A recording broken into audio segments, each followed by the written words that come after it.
নবাব সিরাজউদ্দৌলা সম্বন্ধে তারা অনেক ভালো বলতে পারবেন, আমি তাদের তুলনায় অনেক ছোট। তারপরেও একটি কথা আমার মনে পড়ে, 23 বছর বয়সে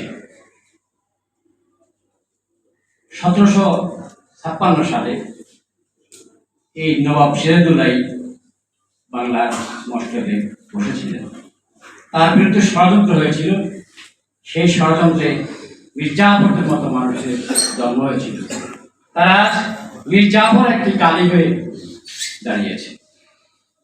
আজকের বর্তমান প্রেক্ষাপটে বাংলাদেশে অনেক মীর জাফর আছে। কোন রাজনৈতিক দল ছিল না, ছিল মুসলিম লীগ। সেই মুসলিম লীগের কেটে ছেড়ে একজন মহান নেতার জন্ম হয়ে গেল, কিন্তু মূল মুসলিম লীগ আজকের এই অবস্থা। মুসলিম লীগের অনেক অবদান আছে, অনেক জাতির কিন্তু নাম ভুলে যাওয়া হয়েছে।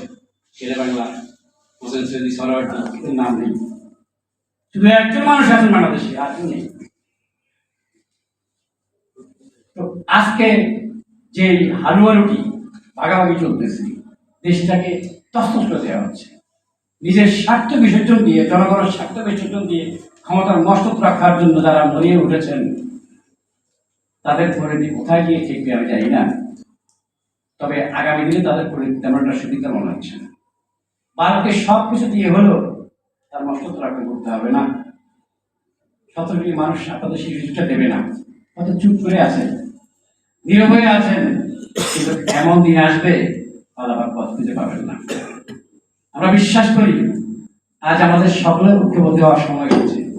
মুসলিম লীগ সহ সকল জাতীয় শক্তিকে আগামী দিনে এই লুটেদার সরকারের বিরুদ্ধে তোলপাড় আন্দোলন গড়ে তোলার জন্য ঐক্যবদ্ধ হতে হবে এবং এই সরকারের চিরবিদায় জানাতে হবে।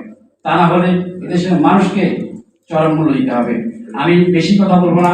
আমি আজকে আবারও বাংলাদেশ মুসলিম লীগের নেতৃবৃন্দকে ধন্যবাদ জানাচ্ছি। প্রগতিশীল ছাত্রদের পক্ষ থেকে আমাকে দু একটি কথা বলার জন্য আমি ওনাদেরকে ধন্যবাদ জানিয়ে আমার বক্তব্য এখানে শেষ করছি। খোদা হাফেজ। বাংলাদেশ জিন্দাবাদ। মুসলিম লীগ বাংলাদেশ মুসলিম লীগ জিন্দাবাদ। সকলকে ধন্যবাদ।